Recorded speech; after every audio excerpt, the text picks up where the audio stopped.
मथुरा दुनिया के प्राचीनतम हिंदू धर्म के पुराणों का एक नगर, जिसकी कालकोठरी के बंद दरवाजों के पीछे जन्म हुआ भगवान विष्णु के 8वें अवतार भगवान श्री कृष्ण का।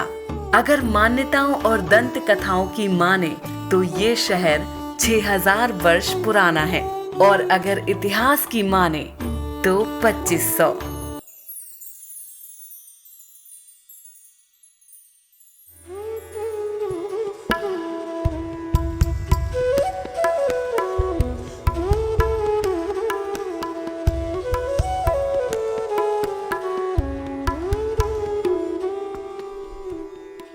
4,42,000 की आबादी वाला मथुरा शहर हिंदुओं के सबसे प्राचीन धार्मिक नगरों में से एक है। ये शहर यमुना नदी के पश्चिमी तट पर बसा हुआ है। मथुरा के इतिहास की बात की जाए तो मथुरा के विषय में कोई वैदिक संकेत नहीं मिले हैं, लेकिन ईसा पूर्व की 5वीं शताब्दी में इसके अस्तित्व का उल्लेख जरूर मिलता है। बौद्ध धर्म के प्राचीन ग्रंथों में इसका वर्णन मिलता है कि बुद्ध के एक महान शिष्य महाकात्यायन ने मथुरा में अपने गुरु के सिद्धांतों की दीक्षा दी थी।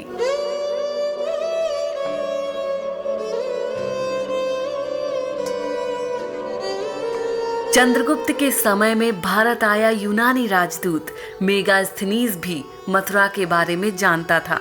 गुप्त काल के शिलालेखों के बारे में इस बात का वर्णन मिलता है कि उस काल में ये नगर शैव तथा वैष्णव संप्रदाय का केंद्र रहा। साथ ही बौद्ध और जैन भी यहाँ बने रहे। कुमार गुप्त प्रथम के शासन के आखिरी दिनों में उस पर हूणों का भयंकर आक्रमण हुआ। मथुरा भी इससे नहीं बच सका। आक्रमणकारियों ने इस नगर को बहुत हद तक नष्ट कर दिया था। गुप्तों के पतन के बाद यहाँ की राजनीतिक स्थिति बड़ी डावाडोल रही। 7वीं शताब्दी की शुरुआत में ये नगर हर्ष के साम्राज्य में मिल गया। इसके बाद मथुरा में क्रमशः गुर्जर, प्रतिहार और गढ़वाल वंश ने राज किया।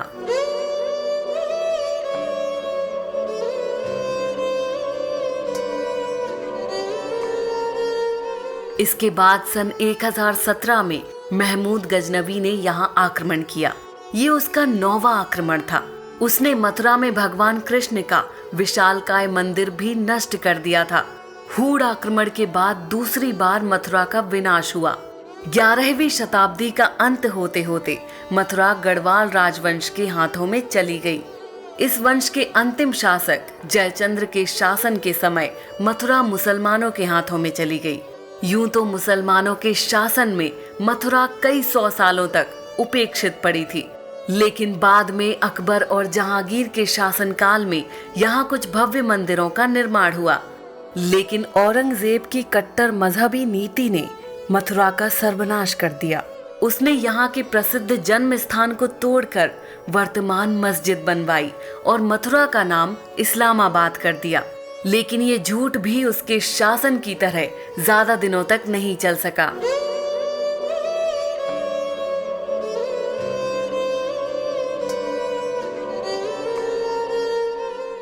इस जगह से पुराना अभिलेख मिला है, वो शोदास के शासनकाल का, यानी 80 से 57 ईसा पूर्व के बीच का है, जिससे पता चलता है कि संभवतः इसी समय में मथुरा का पहला ऐतिहासिक कृष्णा मंदिर भगवान के जन्म स्थान पर बना था। इसके बाद दूसरा बड़ा मंदिर 400 ईस्वी के आसपास बना, जिसे शायद चंद्रगुप्त विक्रमादित्य ने बनवाया था।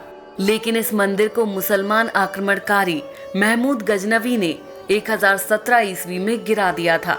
इसका वर्णन करते हुए महमूद के मीर मुंशी अलुत्वी ने कहा था, महमूद ने एक निहायत ही उम्दा इमारत देखी, जिसे लोग इंसानों के बजाय देवों द्वारा निर्मित मानते थे। महमूद ने इस मंदिर के बारे में कहा था कि यदि कोई मनुष्य इस तरह का भवन बनाना चाहे तो उसे 10 करोड़ दीनार खर्चने पड़ेंगे और कम से कम 200 सालों का समय लगेगा।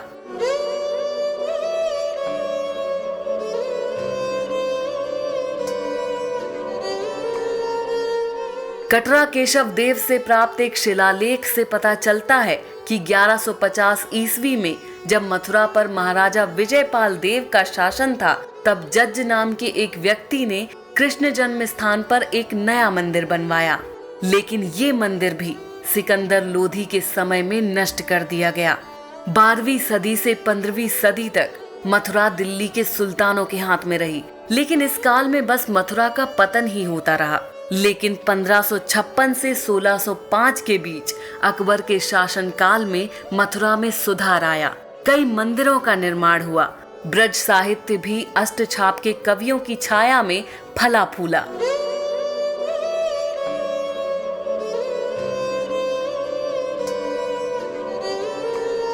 इसके बाद जहांगीर के शासन में ओरछा नरेश वीर सिंह देव बुंदेला ने इस जगह पर एक और विशाल मंदिर बनवाया।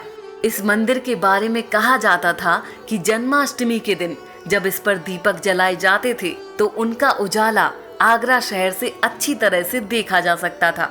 लेकिन औरंगजेब ने इस ऐतिहासिक स्मारक को 1668 ईस्वी में तोड़वा दिया और मंदिर की लंबी चौड़ी इमारत के मुख्य भाग पर ईदगाह बनवाई, जो आज भी विद्यमान है। केशव देव का विशाल मंदिर भी अन्य मंदिरों के साथ मिटा दिया गया और वहां मस्जिदें बनवाई गई।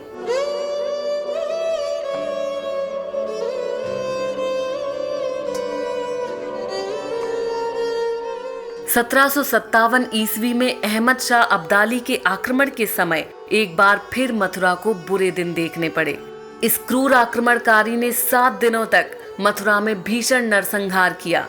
मुगलों के बाद मथुरा पर मराठों का शासन हुआ और सदियों बाद इस शहर ने चैन की सांस ली।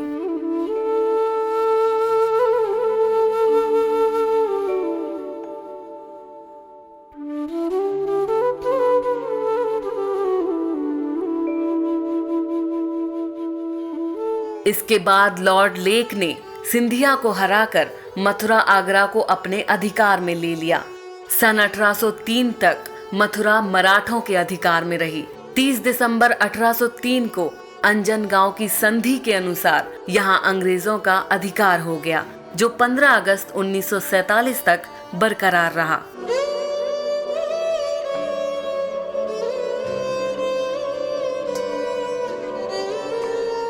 यूपी डायरी के अगले एपिसोड में हम बात करेंगे मथुरा के आसपास धार्मिक स्थलों की। इनमें प्रमुख हैं गोकुल, बरसाना, बलदेव, चीरघाट। आज के एपिसोड में बस इतना ही। आशा करते हैं कि आज का हमारा ये सफर आपको बेहद पसंद आया होगा। तो अगर ये वीडियो आपको पसंद आया हो तो हमारे चैनल को सब्सक्राइब करें और किसी और बेहतरीन सफर पर चलने को तैयार हो जाएं।